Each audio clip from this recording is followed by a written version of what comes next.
दोस्तों, नेटफ्लिक्स पर अभी वीरप्पन के ऊपर एक डॉक्यूमेंट्री सीरीज रिलीज किया गया है। 4 एपिसोड का यह डॉक्यूमेंट्री काफी इंप्रेसिव है और इसे पूरी तरह से वीरप्पन की पत्नी मुथुलक्ष्मी और एसटीएफ के उन चुनिंदा ऑफिसर्स की जुबानी सुनाया गया है जो वीरप्पन को मारने में शामिल थे।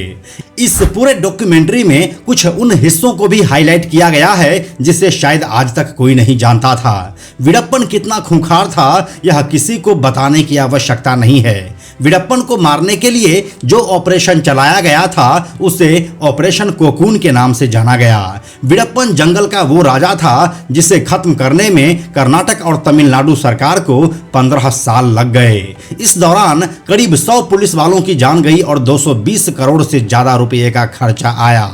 लेकिन वीरप्पन इतना खतरनाक कैसे बन गया और उसे खत्म करना इतना मुश्किल क्यों हो गया था, वो भी तब जब वह देश के अंदर ही था। आज की यह कहानी आपको काफी कुछ के बारे में सोचने पर मजबूर कर देगी, इसलिए चलिए अब ज्यादा भूमिका नहीं बांधते हैं और आपको सीधे वीरप्पन की कहानी पर लेकर चलते हैं। हेलो एंड नमस्कार, मेरा नाम है प्रशांत और आप देख रहे हैं बेजोड़जोड़ा.com का यूट्यूब चैनल।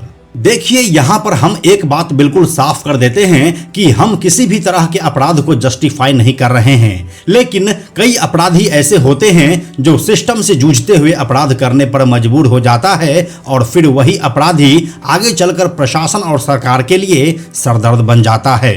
वीरप्पन का जन्म 18 जनवरी 1952 को कर्नाटक जिले के गोपीनाथम नामक गांव में एक चरवाहा परिवार में हुआ था, जो तमिलनाडु के सीमा से लगा हुआ एक जंगली इलाका था। बचपन के दिनों में वह मोलाकाई नाम से भी जाना जाता था। सिर्फ 8 साल की उम्र में ही वह एक अवैध रूप से शिकार करने वाले गिरोह का सदस्य बन गया।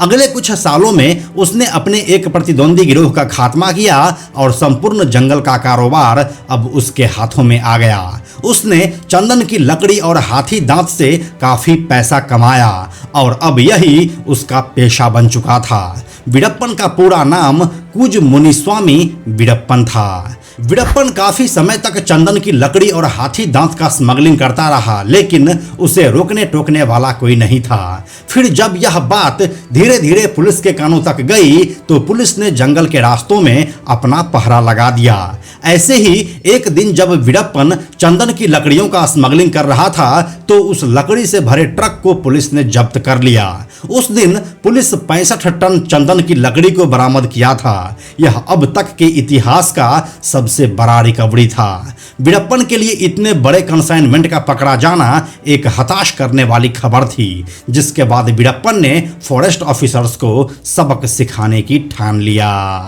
साल 1991 में वीरप्पन ने एक ग्रेनाइट खदान के मालिक के बेटे को अगवा कर लिया और 1 करोड़ रुपए की फिरौती मांगी, लेकिन बाद में उसे सिर्फ 15 लाख पर ही छोड़ दिया। साल 1992 में वीरप्पन ने रामपुरा पुलिस स्टेशन पर हमला बोल दिया, जिसमें उसने 5 पुलिस वालों को तो मौत के घाट उतार दिया था और 2 लोगों को घायल कर सारा असला बारूद लेकर वहां से भाग गया। इस भिड़ंत में वीरप्पन की टोली के भी 2 लोग मारे गए थे।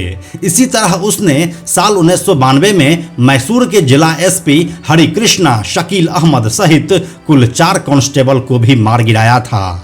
90 के दशक में तमिलनाडु के जंगलों में पेट्रोलिंग के लिए पेट्रोल पुलिस हुआ करती थी, जिसकी जिम्मेदारी हिम शहीम गोपाल कृष्णन को मिली थी। उनकी फिटनेस की वजह से लोग उन्हें रैम्बो कहकर भी बुलाते थे। 9 अप्रैल 1993 की सुबह तमिलनाडु के एक गांव कोलाथपुर में रैम्बो के नाम एक पोस्टर में भद्दी गालियां लिखी हुई थी। यह पोस्टर कोई और नहीं बल्कि चंदन तस्कर वीरप्पन की ओर से जारी किया गया था। इस पोस्टर में गोपाल कृष्णन को चुनौती दी गई थी कि अगर उसमें दम है तो वह आकर वीरप्पन को पकड़े। यह बात सुनकर आग बबूला हुए रैम्बो ने तय किया कि वह इसी वक्त वीरप्पन को पकड़ने के लिए निकलेंगे। जैसे ही वह अपनी टीम के साथ जंगल में पलाड़ पुल को पार कर रहे थे, तभी उनकी गाड़ी खराब हो गई। जीप को वहीं छोड़कर उन्होंने पुल पर तैनात पुलिस से 2 बसें ली और अपनी टीम के साथ आगे बढ़े। पीछे आ रही दूसरी बस में तमिलनाडु पुलिस के इंस्पेक्टर अशोक कुमार अपने 6 साथियों के साथ सवार थे। गोपाल कृष्णन को अपने पूरे दस्ते के साथ आता देख वीरप्पन पहले ही खतरे की घंटी को भांप लिया था। साथ ही उसने दूर से रैम्बो को बस की आगे की सीट पर बैठा देख लिया। जैसे ही हिम शहीम गोपाल कृष्णन के नेतृत्व वाला पेट्रोलिंग पुलिस का यह दस्ता एक निर्धारित स्थान पर पहुंचा, वीरप्पन के गैंग के सदस्य साइमन ने बारूदी सुरंगों से जुड़ी 12 वोल्ट कार बैटरी के तार जोड़ दिए। तभी एक भयंकर धमाका हुआ और बस कई फीट तक हवा में उछल गई। कुछ समय बाद इंस्पेक्टर अशोक कुमार वहां पहुंचे। उनकी आंखों के सामने चारों ओर शरीर के चिथड़े पड़े हुए थे।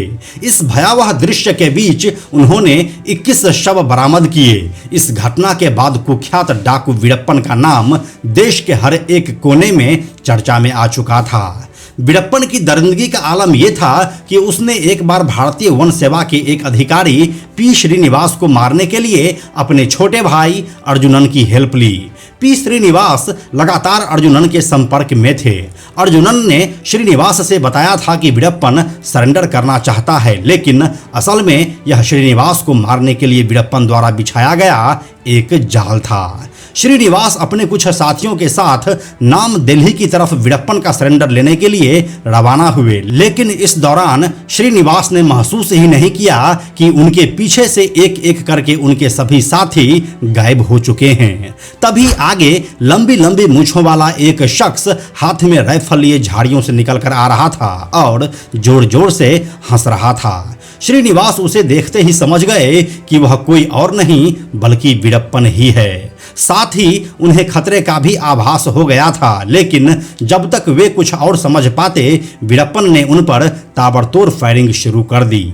ऐसा कहा जाता है कि वीरप्पन की हैवानियत यहीं नहीं रुकी और उसने श्रीनिवास का सर काट कर अपने घर ले गया और साथियों के साथ श्रीनिवास के सर से फुटबॉल खेला। वीरप्पन का श्रीनिवास के साथ ऐसा सलूक करने की एक और वजह सामने आई थी। ऐसा बताया जाता है कि श्रीनिवास वीरप्पन को पकड़ने के लिए उसके गांव में उसकी एक बहन से नजदीकी बढ़ा लिया था, जिसके बाद पूरे गांव में यह खबर फैल गई कि वीरप्पन के बहन का फॉरेस्ट ऑफिसर श्रीनिवास के साथ चक्कर चल रहा है।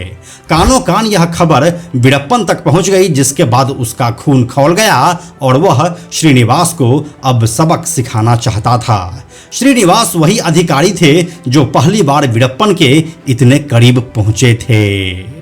साल 1997 में उसकी गैंग ने सरकारी ऑफिसर समझकर 2 वाइल्ड लाइफ फोटोग्राफर सेनानी और कृपाकर का अपहरण कर लिया था। ये लोग उसके साथ 11 दिन रहे और फिर उन्हें बिना नुकसान पहुंचाए जाने दिया गया। उन्होंने वीरप्पन की जो कहानी सुनाई उस पर यकीन ना करते हुए भी यकीन करने को दिल करता है। उनके अनुसार वीरप्पन हाथियों को लेकर बड़ा इमोशनल था। उसने कहा कि जंगल में जो कुछ होता है मेरे नाम पर मढ़ दिया जाता है, पर मुझे पता है कि 20-25 गैंग और शामिल है इस काम में। सारा काम मैं अकेले नहीं करता, वो सब तो मैंने कब का छोड़ दिया है। उन फोटोग्राफर्स के मुताबिक यह बात करते समय वीरप्पन नेशनल ज्योग्राफिक मैगजीन पढ़ रहा था। अब आता है साल 2000। अब वीरप्पन ने अपहरण किया कन्नड़ भाषा के सबसे बड़े सुपरस्टार राजकुमार का।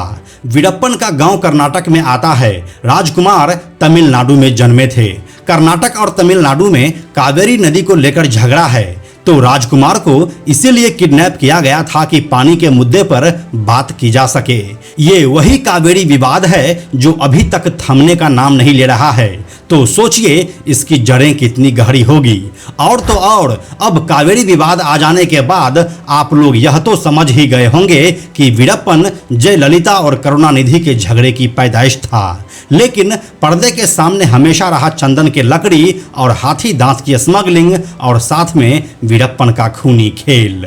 खैर, राजकुमार की किडनैपिंग के बाद 50 करोड़ रुपए मांगे थे वीरप्पन ने उसकी रिहाई के लिए। साथ ही बॉर्डर इलाकों के लिए वेलफेयर स्कीम की भी डिमांड की थी। ये अपने गांव वालों के सामने हीरो बनने का एकदम नया अंदाज था। हालांकि वीरप्पन ने 109 दिनों के बाद कन्नड़ अभिनेता राजकुमार को रिहा कर दिया था।